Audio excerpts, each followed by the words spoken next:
Pada hari ini saya telah merasmikan satu program di mana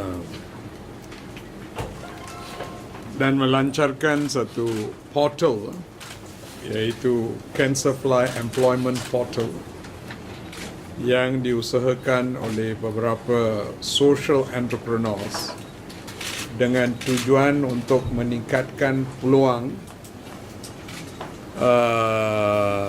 pekerjaan untuk mereka yang telah dirawat untuk penyakit kanser dan sudah dari mengikut proses perubatan telah dianggap bahawa sudah diberi rawatan yang penuh, mereka boleh dikatakan sudah pulih daripada penyakit itu. So pada masa sekarang dengan rawatan yang moden, banyak daripada pesakit yang ada penyakit kanser, kalau dikesan secara awal, mereka boleh dirawat secara penuh dan mereka boleh dikatakan mendapat satu cure daripada penyakit itu.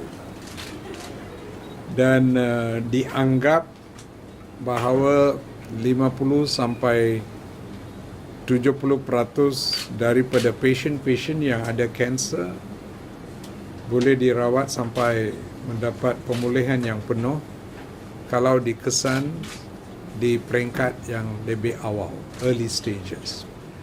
Dan isu mereka selepas dirawati ada beberapa jenis yang berlainan, bukan daripada penyakit tetapi daripada isu kehidupan sebagai manusia dengan satu cara hidup yang boleh dikatakan penuh dan holistik.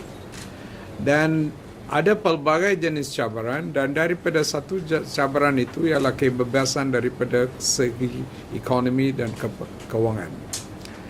Dan ini bergantung kepada kebolehan mereka untuk mendapat pekerjaan yang sesuai dan atau melibatkan diri di dalam aktiviti penjanaan ekonomi yang boleh memberi mereka pendapatan yang boleh dikatakan mencukupi.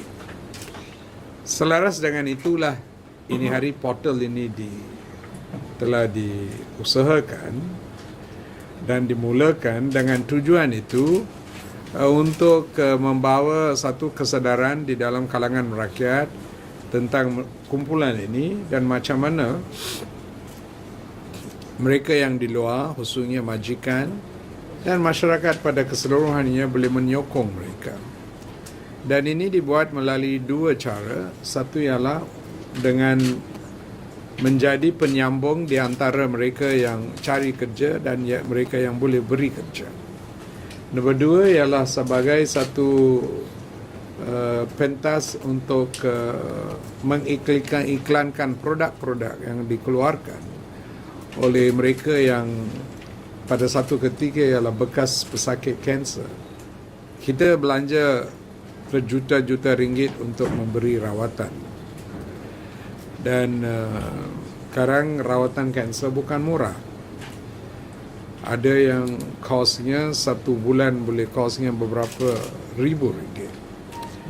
So dengan adanya kemudahan-kemudahan ini, akhir selepas proses itu, apa yang kita harap ialah mereka yang pada satu ketika dikatakan sebagai pesakit, selepas itu akan jadi satu manusia yang boleh hidup secara penuh di masyarakat. Itu yang harapan kita. So saya ucapkan tahniah kepada kumpulan yang dipimpini oleh Dr. Seri seorang pakar public health di Universiti Putra Malaysia yang telah mengusahakan perkara ini, dan kepada Jabatan Onkologi dan Radioterapi di HKL yang telah memberi sokongan yang padu untuk kejayaan projek ini. Menteri Kesihatan untuk memastikan yang kanser survivor boleh disebutkan sebagai second life of mankind after pulih. So supaya diterima oleh masyarakat, so mereka mesti ada persepsi dan rasa keraguan sikit. So macam mana? Daripada sudut dasar sepatutnya dari sudut kerja di dalam akta kerja atau Employment Act di Malaysia, sepatutnya majikan tidak boleh buat diskriminasi terhadap mana-mana mereka yang memohon. Itu sudah ada di dalam akta. Tapi is to buktikan ada diskriminasi, that is a challenge, right? Kalau dua orang pergi, is there an element of discrimination? Kalau ada diskriminasi, sepatutnya di bawah akta kita boleh mengambil tindakan because that's already in the law. Tapi selain daripada itu is macam mana rakyat Malaysia pada keseluruhannya di jati diri mereka mewujudkan perasaan ini, bahawa ini adalah satu perkara yang mereka sepatut buat dan bantu kumpulan mereka daripada sudut majikan pun. And ini memerlukan satu ialah pendidikan, is an educational thing, meningkatkan kesadaran, increase awareness. Dan kalau kita berjaya di dalam perkara itu, saya ingat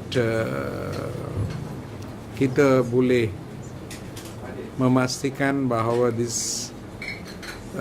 mereka ini boleh diberi peluang yang sama macam orang yang biasa. Datuk Seri, the 100,000 to 1,500,000. These are patients who have survived, or these are cancer? Yeah, over the cumulative, I am thinking that although we don't have the exact data, it's my estimate that as a cumulative figure, there could be 100,000 to 150,000 cancer survivors in Malaysia. This is accumulated over a period of time. Dear Minister, yes, back in your speech, you mentioned that delivery of health system in Malaysia is good, including cancer management. I would like you to elaborate on what did you mean on that. Our health system, we provide virtually free health services to all category of patients, including cancer patients. For example, we have 5 radiotherapy units in this hospital. We also have a similar amount of radiotherapy units in Putrajaya in our National Cancer Center. This hospital sees about 3,000 cancer patients a year.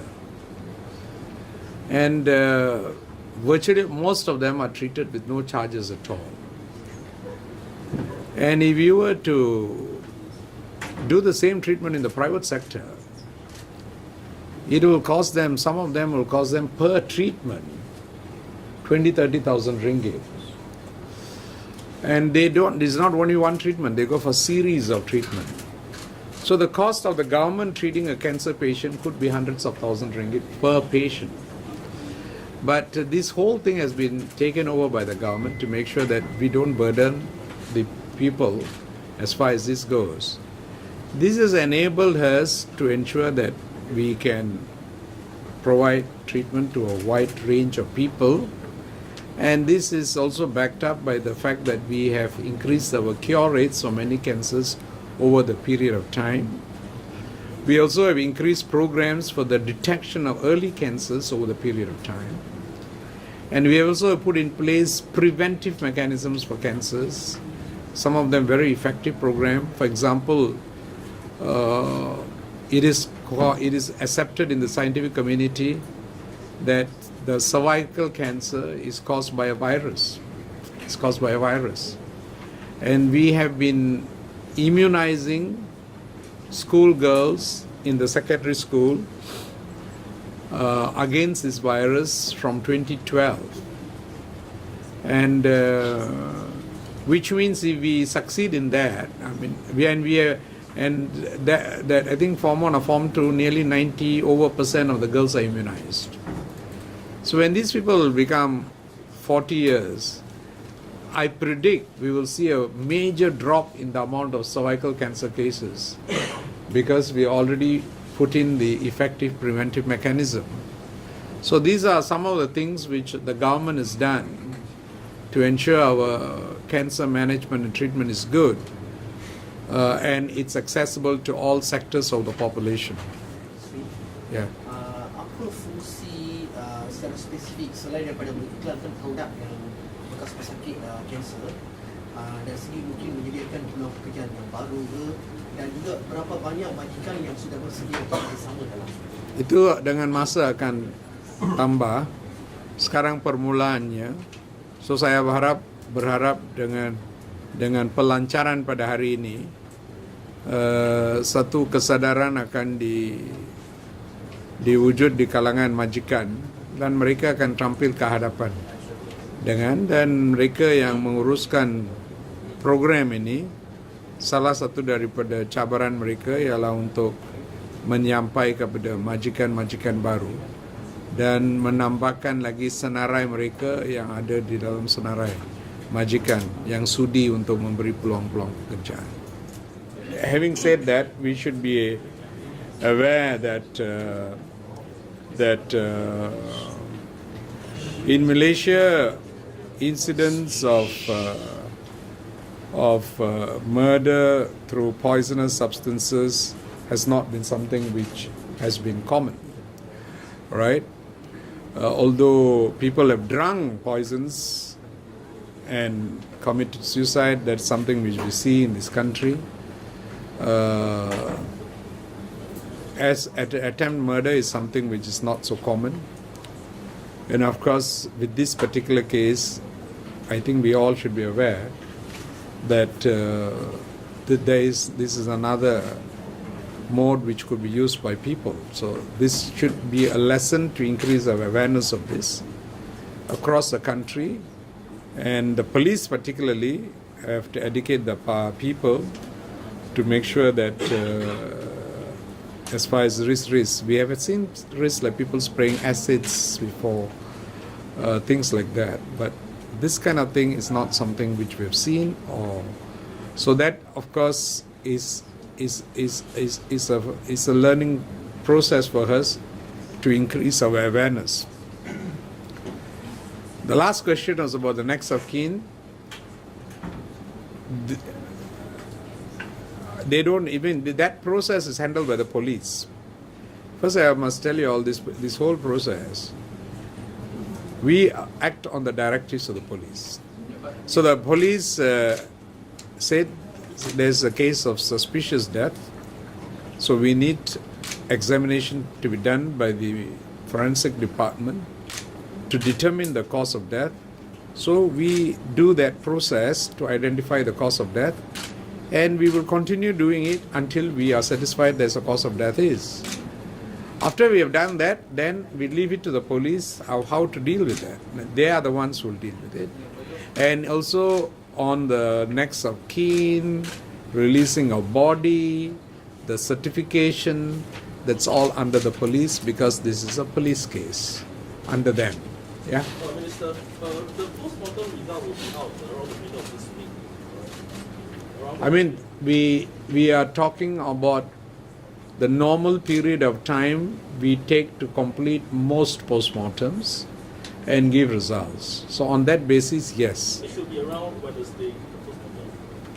If we get all the conclusive results. How far are you away from getting Once we have the final results, our forensic department will give it to the police. Once we have the thing, we'll convey. There's no reason for us to withhold any information. So, but that process will go on till we get that information. Dr. Sri, just to check on the AIGP said yesterday that they're giving 2 weeks for the next of kin to come in. So, in the event that no next of kin comes to identify the body, what's the SOP? What do you do? Well, the police have to decide what to do.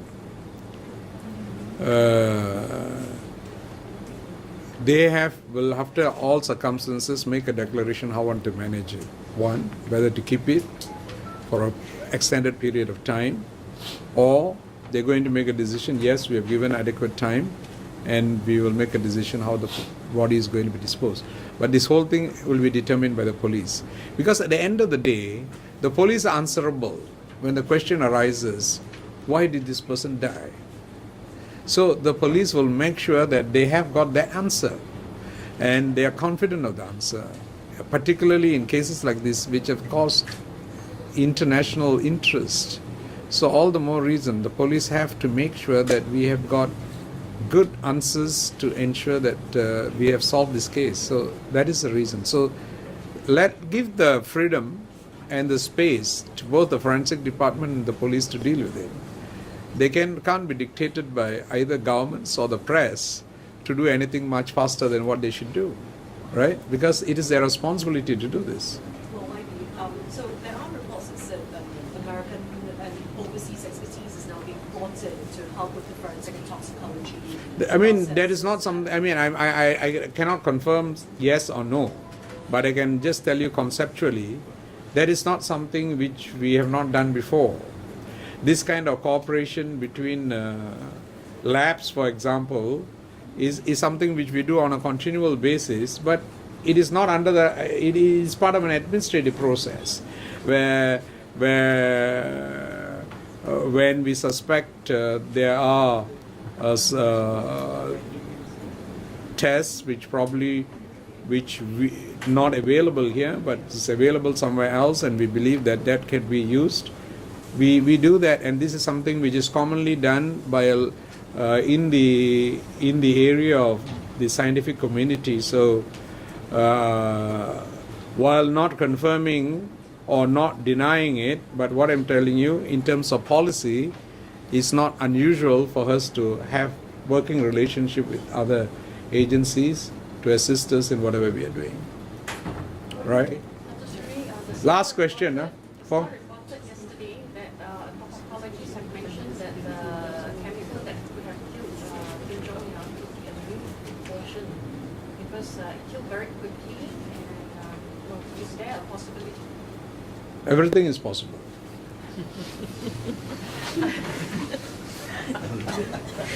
Yeah, because I've already answered this question. You're all asking the same question in different ways, right? The answer is the same. You see, you can ask it in different formats, answer is the same. Once we get the result, we'll give it to you. If you got it by now, we'd have given by now. So if you're not given means we still haven't got the result. That's what it means. Okay? Thank you.